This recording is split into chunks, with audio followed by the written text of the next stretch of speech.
I know. When they see me, they like, girl, you are driving that? I'm like, yeah. And I'm a girly girl. You know, I have my nails are done and my hair is done. And I got on my matching Adidas outfit, my Adidas sneakers. You know what I mean? So I love it. They come up to me all the time and they like, you driving that? Welcome to Six Figure Trucker, the podcast where we share advice on how to be successful in trucking and have fun while doing so. We'll share stories, news, and advice on how to earn six figures in trucking, and we'll speak to guys and gals that are already doing so. Next, it's your host, Justin Scott. Let's get to the show. All right, welcome to the Six Figure Trucker. We're excited today. We have Julie Johnson here with us today, joining us on the Six Figure Trucker. We're well into season 2, had a lot of good guests. And Julie, I just want to say thank you for being with us. How are you doing today? I'm doing just great, Justin. Thank you for inviting me. I appreciate it. I would love to get my input. Absolutely. Well, we're just glad to have you. It's I don't know where you are, but we're here in Ringgold, Georgia. It's a beautiful day today.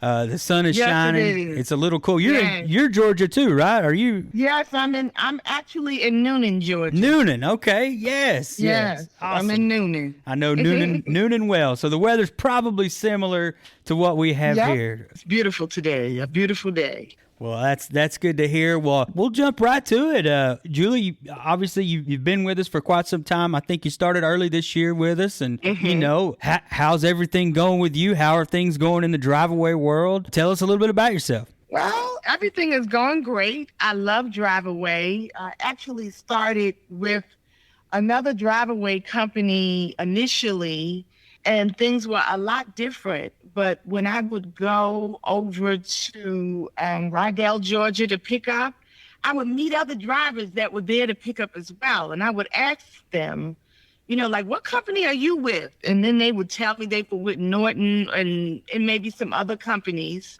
So when I got home, I did my research and I, liked what I saw, and I decided to apply. Initially, I didn't get in. I met another girl who worked with that Driveaway company that I was with, and she put me down, let me use her name as a reference, and then that's how I got in. Oh, man, that's a great story. Yes. Yeah, and for those that are listening, when we talk about Driveaway, we got a lot of different types of drivers that do a lot of different things. So I'm excited, Julie, because you are one of our. You don't have a CDL Class A or a B, right? No, I don't. I don't. So that this will be really good to explain to our listeners. We have work, and you're able to drive for us, and we didn't require you to have a CDL, correct? Right. No, you didn't require me to have a CDL, and I have actually learned to get over the fear that most people that have a regular driver's license would have being in a truck. Right. Because it's not the same size as a car. Yeah, it's not a Ford Taurus. Right. Right. I drove a Peterbilt last week that when I stood in front of it, it was taller than me, and I'm 5'8". Wow. Okay, so, getting over that fear, which will lead me into getting my CDL, I think I will do well because I won't be afraid. Absolutely. You know what I mean?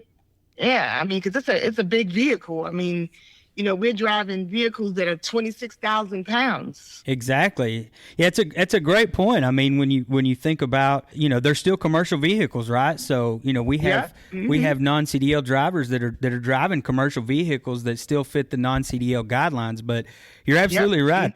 Commercial truck manufacturers a lot of times are the ones that make these trucks. They're, a little bit smaller than some of the big boys, but they're still large vehicles. And, you're still able, you still have to have the exact amount of cautions and safety that any other drivers that would have. Right. So that's a great point. So, you're a commercial driver doing this professionally. So, right. Exactly. I love, getting that out, because I think that's important. And I think a lot of people do have questions about that are maybe interested in getting into the trucking world, whatever, market they may want to get into. But Driveaway can be a resource for those that can, that have some driving experience elsewhere and want to continue to look at options to make some money. So I think it's great. Well, How did you find out about Driveaway, and what made you interested in Driveaway?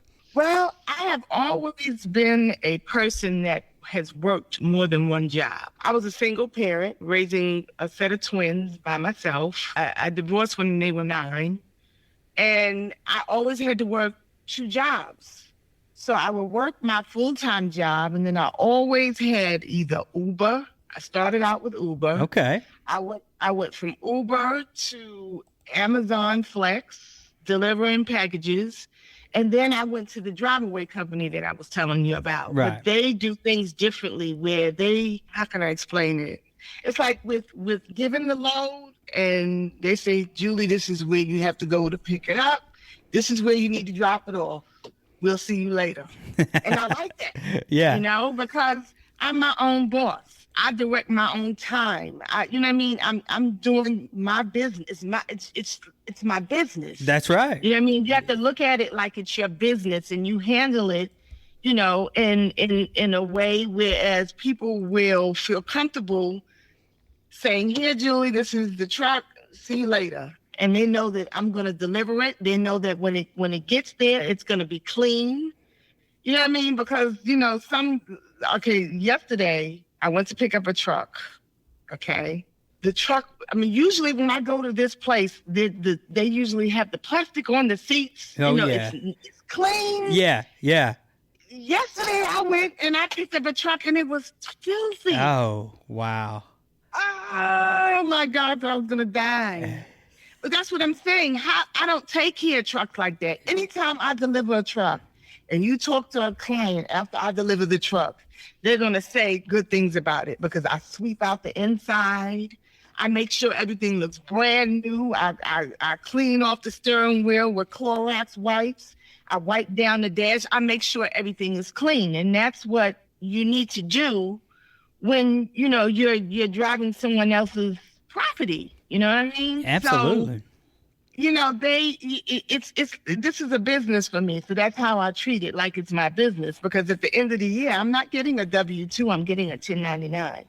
So that's my business, right? You make an excellent point, and I hope a lot of people are listening because working under Norton's DOT, you represent Norton, but at the end of the day, you represent yourself, right? Because absolutely, that's who the customer's seeing. That's who's there, who's physically present. It's you, and it's your business, and you taking those extra steps, I think, are amazing, and it's amazing that you want to be invited back. I love to hear when customers say, "Hey, that driver, Julie, she dropped this truck off. I've got another one to pick up. Do you think you could send Julie for that one too?" It's like, hey, that's awesome. And then that's my goal.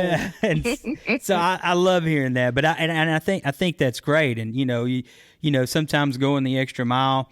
You don't exactly know what it's going to do, if anything, but you're trying to make the customer happy, and somewhere along the way, absolutely, that's going to circle back around to you from a positive standpoint. So, right, awesome advice, Julie. Now, I'm gonna come back to trucking, but before I get too far into trucking and driving and all that, we've started off.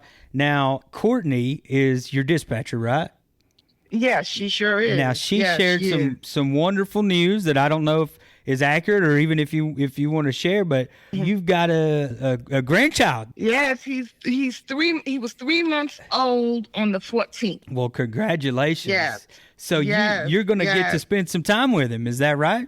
Yes, because my daughter is going into the military. So as a family, we're getting together and, splitting time with watching him while she's in basic training. Well, that's amazing, and congratulations to your daughter for deciding to serve our country, and congratulations to you for getting to be able to spend time with your grandchild, but being able to support your daughter in that and her decision. Yes, so, absolutely, absolutely. I think it's wonderful, but that leads me to talk about this is like so with the job of Driveaway and doing what you do.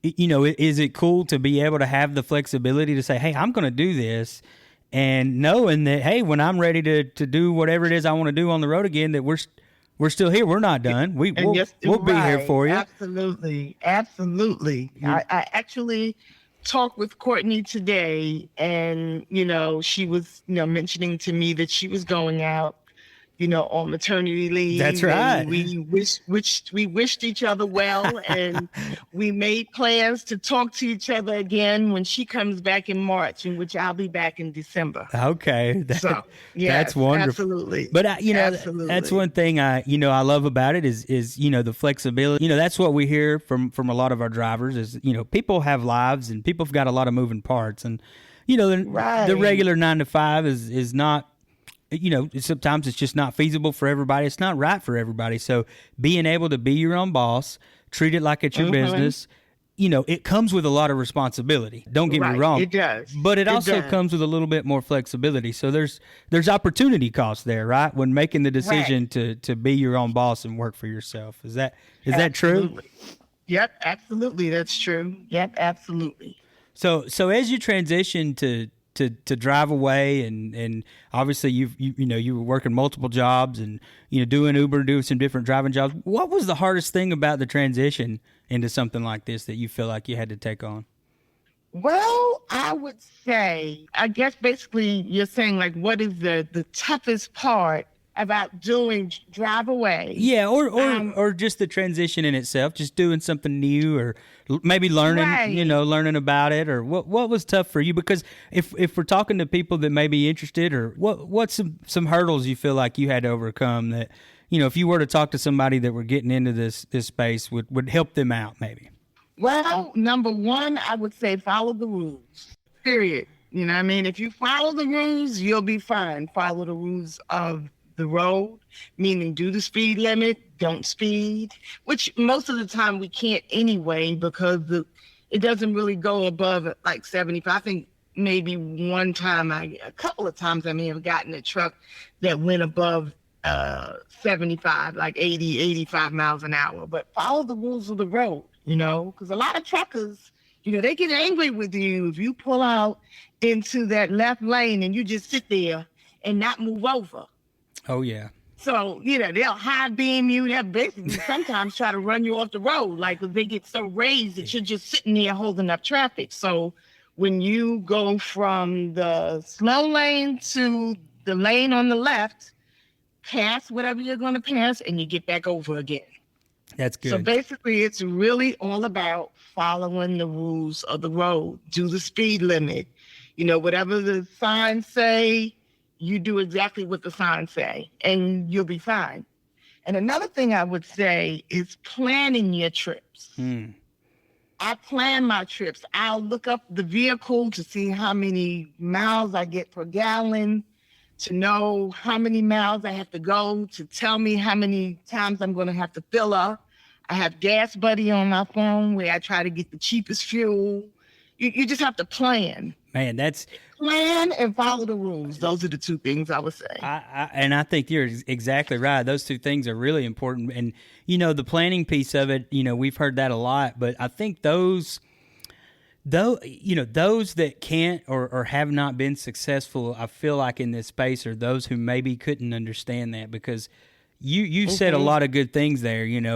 Knowledge is power. And when you look at your trips and you can say, okay, this is this type of truck, maybe I don't know what type of truck that is, but we have Google, we have, the internet's at our fingertips these days. Absolutely. And so, and our dispatchers too, I tell them, the more you know, the better. Your goal is to be a resource to your drivers, and you may not know the answer to everything, and that's okay. But being able to look it up and to find out and to learn and be a sponge will help you grow. So planning is important. Knowing how much fuel you're going to spend, knowing where you're at, because you can look at the average fuel price, but it differs from region everywhere to region. You go. Yes, right, exactly. Absolutely. So tell us about Gas Buddy. Talk about that a little bit. How did you find out about Gas Buddy, and how does it work?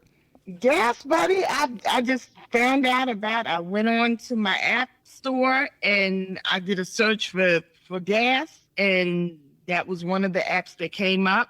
I looked into it. I said, okay, I like this, because anywhere I'm at, all I have to do is just hit a button and it'll tell me every diesel fuel station around and how much the fuel is.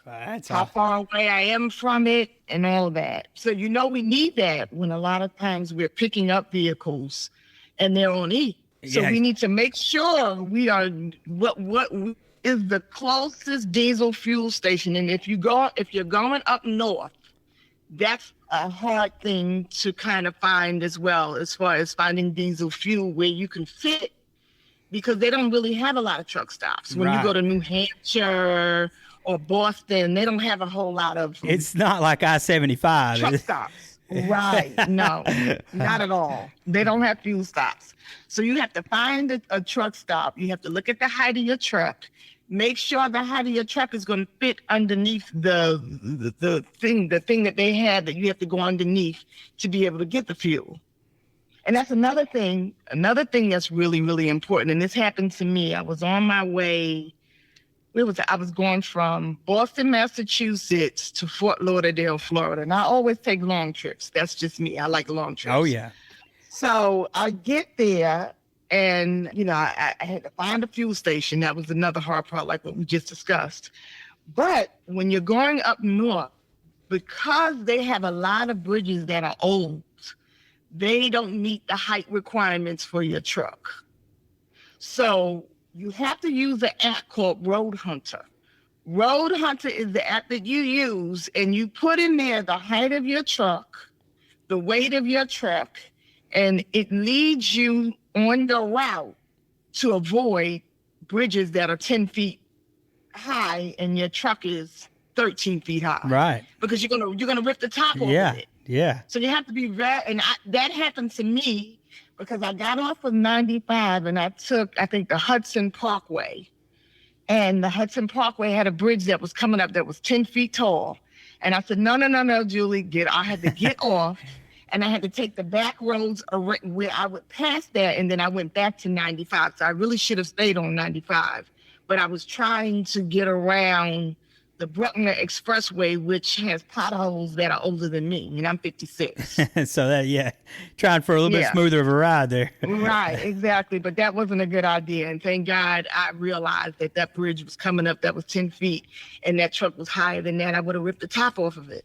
Well, that's glad that you caught it, and you continued to talk about the planning piece of it. You're so right, because that's additional planning and additional routing, and for those that are looking to drive professionally, it's important because these trucks are expensive. Yes, and so absolutely. You want to make sure for your own safety, for other safety, but also the cost piece of it that you can avoid damages at all costs. But you're right, the north, there's a lot of low bridges, so it's a little bit tougher to navigate. So. Right. How cool is it to have these apps these days? You find the best gas, the lowest. It really is. The truck routes. It really is. And on top of that too, maybe, and I don't know how much of this you've experienced, but there's apps for alternative fuel stations. There's a lot of businesses that are looking towards alternative fuel and sustainability and propane and natural gas, and now you've got hydrogen fuel cell trucks that are coming off the shipping lanes this year. So there's a lot. Wow. There's a lot to navigate through the fuel side. It's not just gas or diesel anymore, right? Right. Yep. Absolutely. So you have to really know your vehicles. You have to do the research. You can't just pick up a truck and figure out what it is once you get in it. Mm-hmm. So it's important to look at your bill of lading, and I make phone calls before I leave out. Are you going to be open on Saturday? Well, I plan on being there on Saturday. Do you think someone could meet me to sign off on the bill of lading? Stuff like that you have to do in advance. Absolutely. Do you have to ask them, do you have Ubers and Lyfts that work around your area? And if they say no, you're going to be stranded. Mm-hmm. You know what I mean? So, those are important questions to ask. All of our freight drivers, we appreciate, but sometimes it's hard for them to think about that, because when they're delivering a load or they're delivering freight, they just get in their truck and leave and go to their next load. Driveaway doesn't have that option. We're the truck. The truck is the freight. So all you have is your two legs. So you got exactly. You got to get. I was stranded yesterday. I was stranded. Oh no! What happened? Talk about it.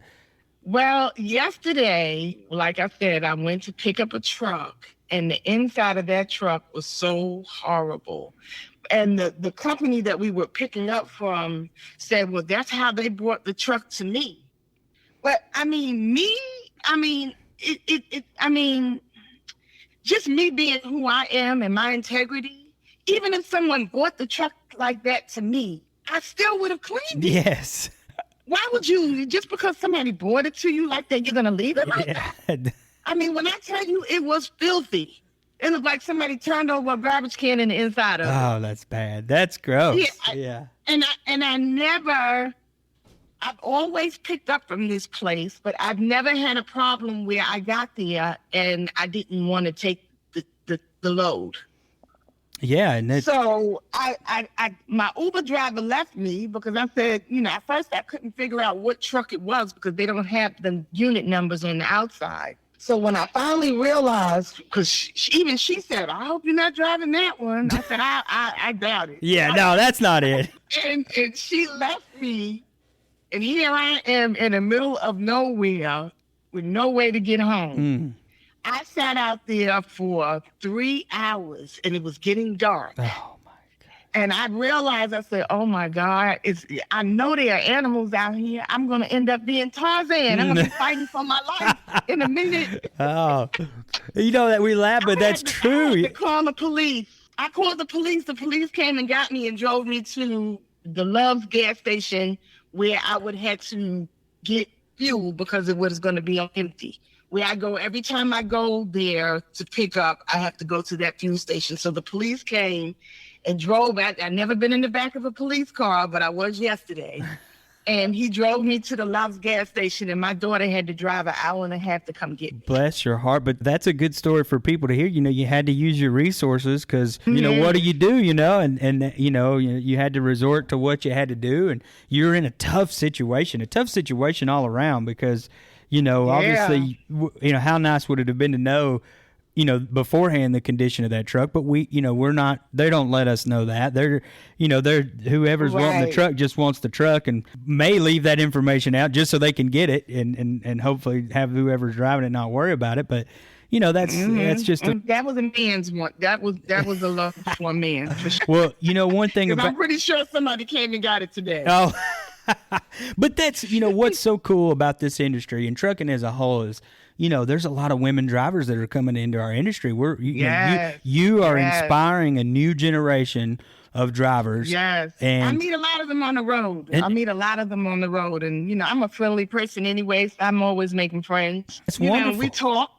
And we talk and they say, thank you, girl, for looking out. Or, I might move out of the way so they can get somewhere. You know what I mean? Yeah. So, it's a good camaraderie. I love it. I think it's great. I think it's great for the industry. I think it helps us grow. And then, I think it helps get more, more people in the industry to help grow the industry, to help take the next steps. And obviously the trucking industry is suffering right now from the how much is out there versus how many people we have to be able to do it. But it's so cool because you're not the, when people think, oh, truck driver, I'm sure you're not the image that comes to mind when people say truck driver, right? Oh no, when they see me, they like, girl, you are driving that? I'm like, yeah, and I'm a girly girl. I have my eyelashes on and my nails are done and my hair is done and I got on my matching Adidas outfit, my Adidas sneakers. You know what I mean? So, they're looking at me like, what? I love it. They come up to me all the time and they like, you driving that? I'm like, yeah. And they honk at me on the road. Oh, yeah. God, I love it.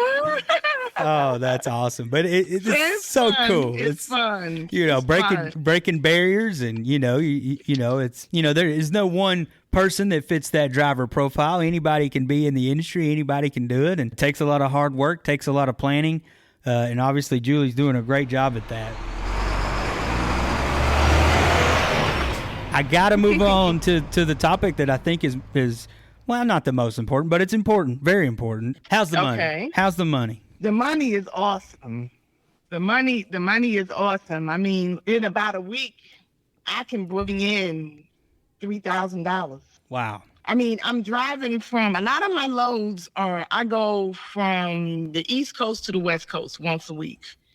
I'm either taking 10, 40, 70, 80, or 90, going from the East Coast to the West Coast. Big, long runs. That load that would pay me the $3,000 would go from Florida to Washington. And that'll take me 4 days.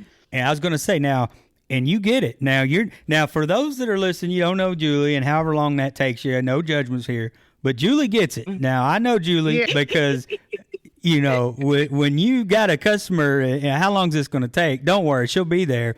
She'll be there. I will be there. That's right. And so. And then when I leave, they say, I might have another one coming back in a couple of weeks. They're not used to that. So, you know, I say that for those that listen. I know how fast she can get it done, and she'll get it done. And, you know, that's some things too, like, you know, for you, and I don't know how you are out there, but, you know, when you have an East Coast to West Coast, West Coast to East Coast, North to South, whatever it may be, there's a lot of distractions along the way. Definitely. And some people are easily distracted. And how do you focus on the job, the task at hand, and what helps you limit those distractions? Well, you have to set goals. Like right now, I have a brand new car that I just bought probably 5 months ago. I'm building a house in metropolitan Houston, Texas. Wow. So when you have goals, if that's what you mean, as far as like spending extra money, you focus on your goals. And those were my goals. I needed a new car. I need a house. I'm getting older. I don't want to pay rent or rent out someone else's house and help them pay their mortgage. Right. I want my own. Mm-hmm. So, you know, when you have those kind of goals, you save your money. And basically that's what I do. I bring food with me. Sometimes when I don't, I'm a healthy eater. So, you know, I'll bring a salad. I'll go buy one of those style fan coolers. I'll buy those and I put ice in it. And then when I get to my destination, it only costs like $2, $3. I throw it away. You know what I mean? But that keeps me from, you know, buying stuff out in the street that it's going to cost me $4 when I could go into Walmart and bought water for 50 cents. That's efficient. You know what I mean? That's smart. And, right. And over time, you know, people think about that like, I don't want to fool that. But think about what you're saving and then, you know, multiply that over time, how much money you're actually putting in your pocket because you're making smart decisions like that. It's a lot. Right. And when you're on a run, a long run, and you make good decisions like that, that's going to pay you back, and that's what's going to make you successful. So I think that's amazing because there's a lot of distractions on the road that could pull you away from that, right? Right, absolutely. Yeah, I ride past the malls all the time. You know, the outlet malls, I'm like, man. And then I say, nope, you got to focus on them goals you have. Yep. You want that house, you got to keep on going.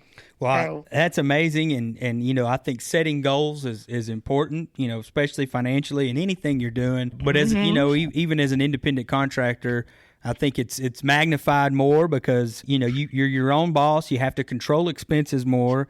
You have to, you know, because there's expenses on the road, no matter what we say, right? There's expenses on the road, you know. Yep, there are. Yeah, there are. And so you have to really keep track of, like when I buy fuel, my first receipt, I write number 1 on it and what the mileage was. And that just helps me when I do my paperwork in the end. You know what I mean? So when I go to the second gas station, I write number 2 on there.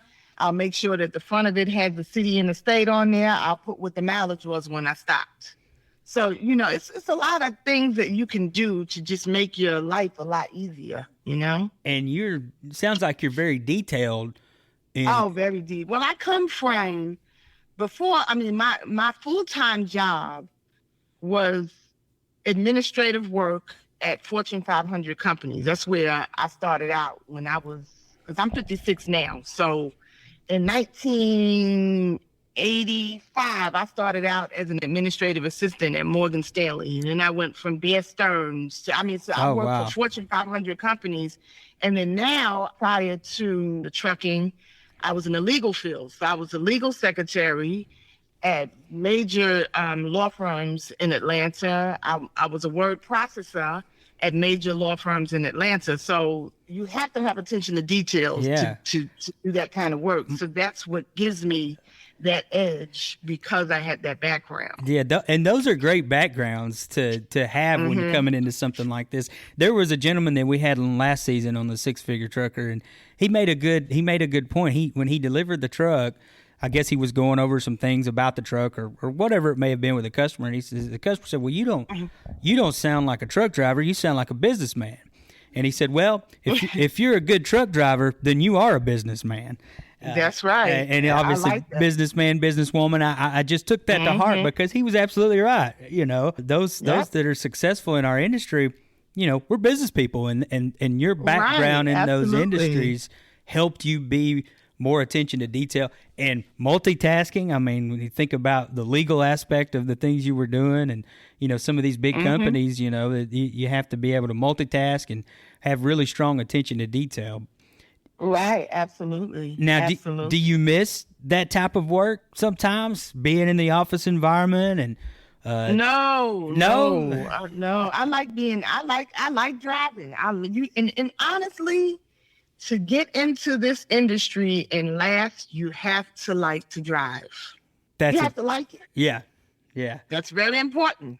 I mean, you can't do it because, I really don't like driving, but I just need the money. It's not going to work in the long run. It's not going to work. No, in the long run, it won't. You have to like to drive, and I love driving, always have. And if you don't like driving, you're not going to average the amount of miles that Julie averages. Right. I'm going to tell you that right now. Right, because Julie be getting it, boy. That's right. That's right. But I feel strongly about, you know, in anything you do, and you know, to be successful at what you do, whatever it is, you have to have a little bit of passion about it. Right, absolutely. And I think that's important. So I couldn't agree with you more. You know, I've obviously doing different things and experienced different things and, you know, worked in different environments. But those that are successful, and one thing that I feel like that I've learned is that the people that are successful in any industry that they're in, they care about that industry. They are passionate about that industry, and they like what they do. Right, exactly. I love driving trucks. See, I love it.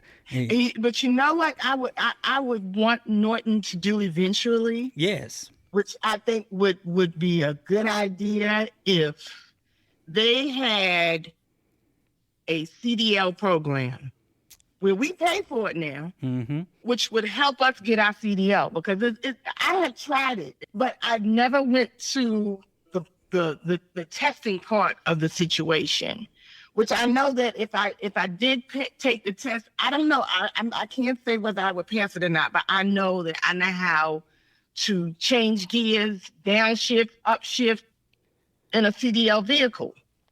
So I just need somebody to be able to give me that push so that I can get my license. Absolutely. Well, I definitely think, you know, we'd be more than happy to look into different options there. That's something that I've never thought of. But, you know, I think any support that we can give folks to be able to have access to become a CDL driver, then, you know, I'm for. I think the industry as a whole needs more support, you know, for folks that want. And I don't want to be a truck driver that delivers loads. Right. Deliver the freight. I don't want to do that. Yeah.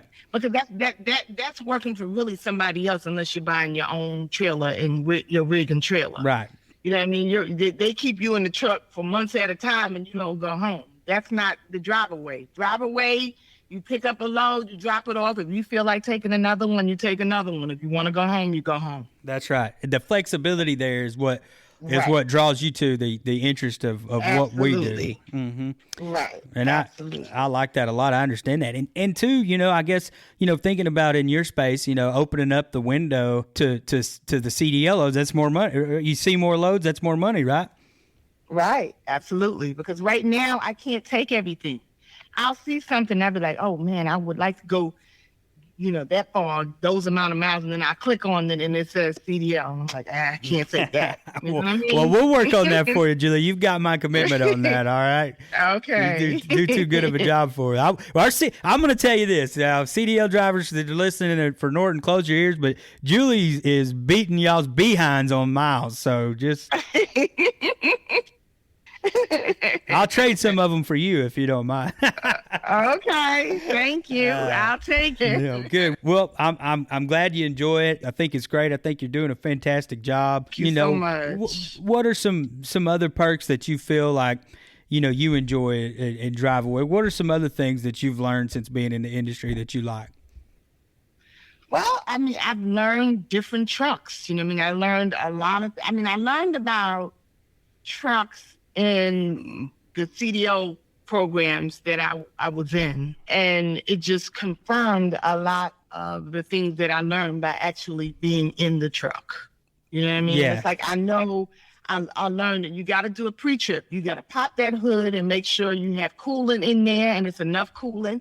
Make sure that your oil is at the proper levels. You have to do all that to make sure that you don't have a breakdown on the road. You know what I mean? Mm-hmm. So pre-trips are very, very, very important. I've learned a lot based on, the schooling that I did get and actually being on the road with a truck to know the things that I need to do to make sure I make it from point A to point B. Yeah, so it sounds like you've gained some beneficial mechanical knowledge. Yeah, it's just hey, look, absolutely. Because like you said, and I if you don't plan and you don't check those things and something goes wrong with that truck and you're in a bad area, that's not good. Exactly. Yeah, exactly. So I think that's great that you use that knowledge to avoid certain situations.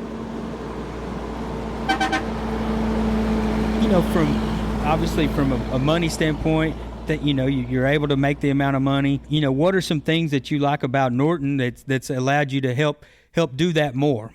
Well, in comparison to other Driveaway companies, what I like about Norton the most is, like, for example, if a load comes up, Courtney will call me and say, "Oh, we got a load so do you want it?" And I go, "Yeah, I want it." At other Driveaway companies, they don't call you, period. You go on the load board, you pick it. If you don't pick it, they will never call you. You can disappear for months and they won't call you. Other than they'll send you an email saying, "Oh, we've put you on inactive because you haven't picked up a load in 30 days. But it's more personal at Norton. You know what I mean? It's like me and Courtney and I have a relationship. You know what I mean? Heidi and I have a relationship. It's just more personable at Norton than compared to other Driveaway companies. Well, I always love to hear that because, at the end of the day, it's a relationship business. No matter what you do, from driver to dispatcher to customer to safety, Mm-hmm. Relationships are important. And our company was founded, at first with one driver, and that was Calvin Norton. Wow. And, we had one driver, and he was driving and making relationships. And, there were no dispatchers. There was no accounting. There, none of that existed. So, right. He instills, and that was 21, 22 years ago. Not that long ago when you think about it. That's not that long ago. And it's an awesome company to work for. I'm happy. Well, I love that, and he instills that in us today. Is that it's about building relationships and having strong relationships with people. People working with people can sometimes be a great thing. So in the age of emails, which you got to have them, but at the end of the day, it's nothing like picking up the phone and talking to somebody. Or being face to face, with somebody and. Getting out there, talking to your customers, talking to your drivers. I think that's important. So I love it. I love that. Now, what about is there ever like additional incentives that you get on a load if you do certain things? How has that been treating you? And is that something that you like to see? Most Driveaway companies don't have car rentals. Really? Norton does.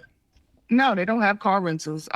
Norton will say, okay, well, if it's over $100, then we can get you a car rental and you'll pay our price, not their price.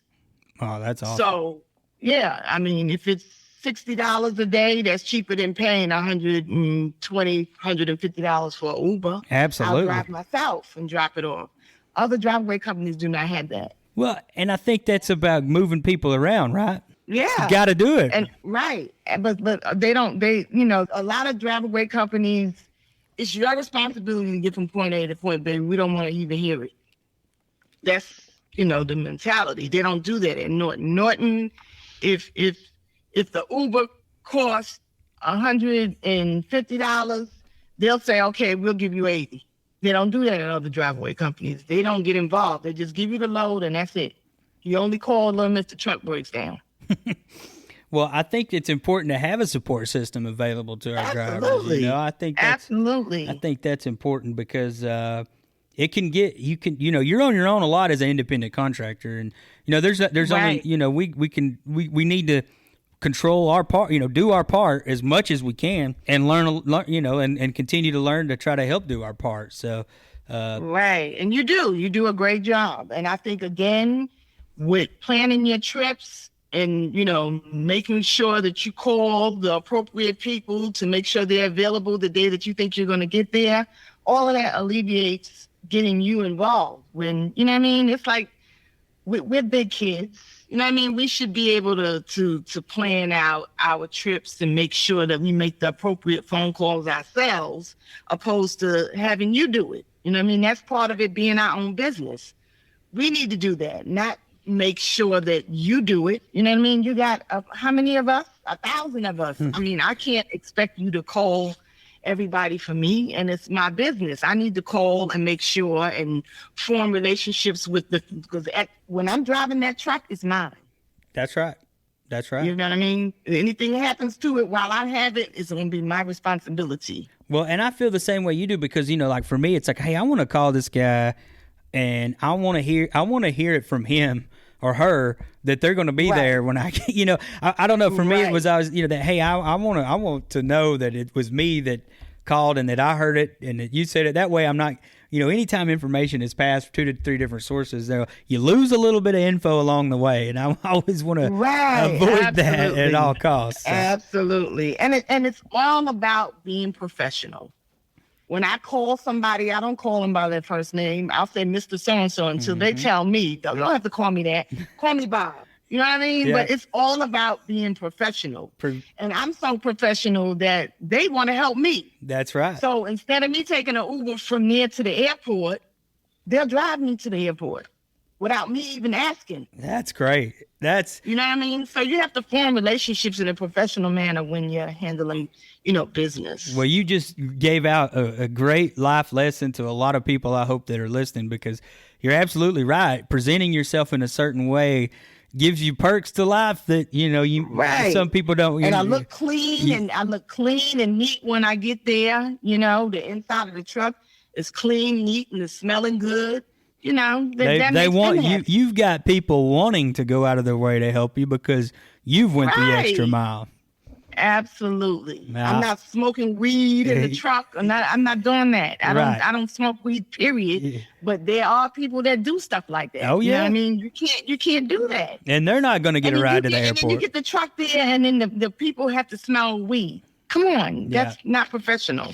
Yeah, but you're right. It's setting yourself up to get help from others and, get there in a professional way and take care of them. They're going to take care of you. What goes around comes around more often than not. They drive me to the airport and take my bags out the car for me and everything. So you're getting the good service. I like it. Yes, I get the good service. And then they say, I have another one coming Come next and get week. It. Yeah. So, hey, I like that. I like to see my customers happy.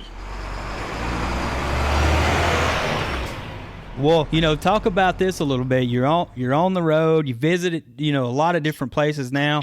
What's some cool places that you like to visit? What's some cool things you like to do out on the road? Well, I really don't do a lot. You know what I mean? I just basically make money. Drive and I make money. That's mainly my goal. But I ride around in awe when I look at some of the things that God has made. Like, absolutely. I came through Oregon. And the truck drivers that were around me had their hazard lights on and were doing 20 miles an hour. That's how scary it looked. But when there was a sign that said, you are in between the North Pole and the equator.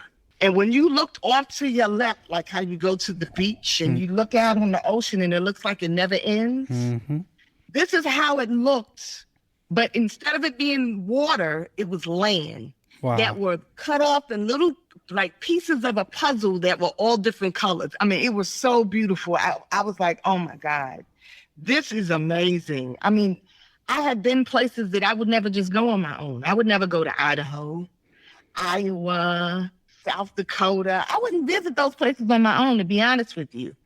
But in driving trucks and being able to go all over the country and some of the things that I've seen, it's amazing.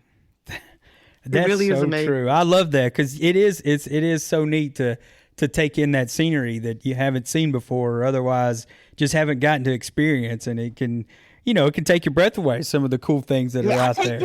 I have pictures that I'll take and videos that I record just for myself. You know what I mean? And my children are like, Mom, you need to like make a podcast. Or log it. Where you show these things, these pictures. I'm like, I know, but I just don't have time right now. But I'll just keep collecting them. Keep collecting. It's good that you have it. No, that's great. And then, you've got a new grandson and having all that stuff to show him, hey, this is what I've done. This is where I've been. I might have a family full of truckers eventually. That's right. Hey, that's how it goes. I mean, it seems to be contagious from a family standpoint. Yes. Oh. Well, let me ask you this. There's always one thing that towards the end that I like to talk about. A lot of different places to eat. You mentioned that you try to eat healthy, try to save money, and I think that's wonderful because I think sometimes that's tough to do on the road. It takes additional planning. What are some cool places that you've been to, or one cool place that you can think of that was a good meal? It's good for you to share on the podcast. You enjoyed it, and it was something that you'd like to tell somebody about, and because this is your opportunity to tell them. Well, my favorite place is Buc-ee's. Buc-ee's. Love Buc-ee's. Don't you love Buc-ee's beef brisket sandwich? It is so, and I buy two. There it is. And I'm not fat now, I'm skinny. But I buy 2 Buc-ee's beef brisket sandwiches with the barbecue sauce. Oh, it's so good. No, I love it. Buc-ee's is it. It's it. It's the place. It's incredible. We got some of the gals here. They've got Buc-ee's coolers on their desk. They went to Buc-ee's and they went all out. And so and the bathrooms are clean. They're clean. I thought the same. Oh, they're spotless. Oh my goodness. I thought the same I love thing. Buc-ee's. Trying to explain to somebody what it is. It's like a truck stop on steroids. I don't know how it's like they had probably about 300 packs. Yeah.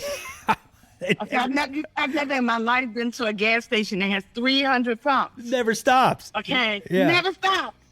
And they're open 24 hours a day. They have roasted pecans, roasted cashews, and you can smell the candy coated that they put on them, aromaing through the place. The beef brisket sandwiches, they make them right there where you see them carving the brisket and ripping the meat apart. Oh, it's just awesome. Well, it's the best gas station in the world. I love to hear it. Folks, if you're listening, Buc-ee's, I know that I'm sold on this beef brisket sandwich, and the next time I'm at a Buc-ee's, I'm getting it. Oh, you got to try it. I'm getting it. There's one close by that opened not too long ago, so I might have to just take a trip. Oh, yeah, you got to try it. You're going to say, oh, Julie was right. Well, I have no doubt. I'm excited. Well, is there anything that you'd like to share with anybody before we wrap it up? Any words of wisdom that you want to get out there about anything at all? Follow the rules. That's my motto. Follow the rules. Follow the rules. You heard it direct from Julie. Julie, it was a pleasure. I really enjoyed it. We thank you for what you're doing. I'm glad to hear that you're... Teamwork makes the dream work. Gosh, I can't say that enough. Teamwork makes the dream work. Absolutely. You're successful on the road. You're successful because you plan, because you pay attention, you keep yourself safe, you follow the rules. Right. Awesome. Great inspiration. Hopefully great inspiration for those of you that want to be more successful, or for those of you that want to get in Driveaway in general. Julie, thank you so much. It was a pleasure. You're very welcome, Justin. Thank you so much. Six Figure Trucker is brought to you by Norton Transport. Norton Transport is a drive-away trucking company that customers can rely on. It offers excellent independent contract driving opportunities to professional, courteous, and qualified drivers that can provide the kind of service we deliver. If you're interested in learning more about Norton or just want to subscribe to the show, check out 6-figuretrucker.com. That's 6-figuretrucker.com.